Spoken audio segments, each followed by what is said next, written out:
Labor Day has officially come and gone, which kind of means, unfortunately, that the summer is over. Maybe you've been on vacation, maybe you've been hanging out here in Rockaway on the beach, but you may not have been paying attention to the race for mayor. There are 5 candidates who are going to be on your general election ballot. A lot of them have been clashing on the campaign trail. I'm going to catch you up on 3 things that you need to know heading into the fall. Let's get started. Number 1, earlier in August, the New York Times reported that Andrew Cuomo and President Donald Trump had a phone call about the race for mayor. Now, Cuomo denied that this ever happened, but it created a lot of speculation that Trump and Cuomo could be coordinating on trying to get him support and potentially win this fall. Later in the month, Politico reported that Cuomo, at a fundraiser in the Hamptons, obviously during the summer, that's where a lot of people spend their time, he said that he could rely upon support from Republicans, including the president, over Curtis Sliwa. A lot of speculation here, but it's created an argument on the campaign trail, at least for the frontrunner, Zohran Mamdani, that somehow Andrew Cuomo is connected to Donald Trump.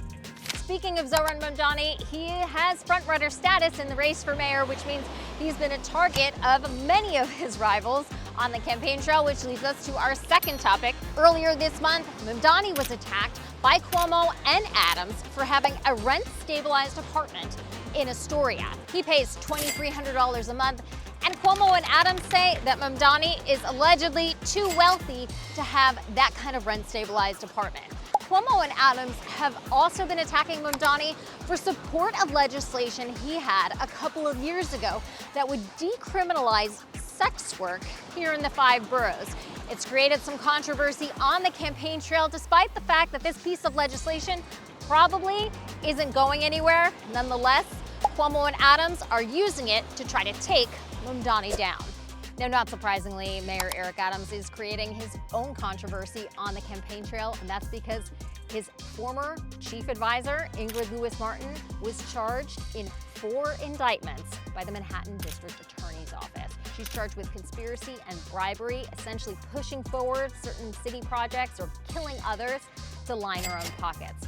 She's pleaded not guilty in the case, but she was very close to Eric Adams for decades, which means, of course, it could affect how he does on the campaign trail. We've been trying to ask him whether Ingrid Lewis-Martin is even volunteering for his campaign, and he's refused to take those questions. There are just 9 weeks left until Election Day, and every Tuesday until that Tuesday in November, you can stream New York One all day long on YouTube and get completely caught up on the race for mayor.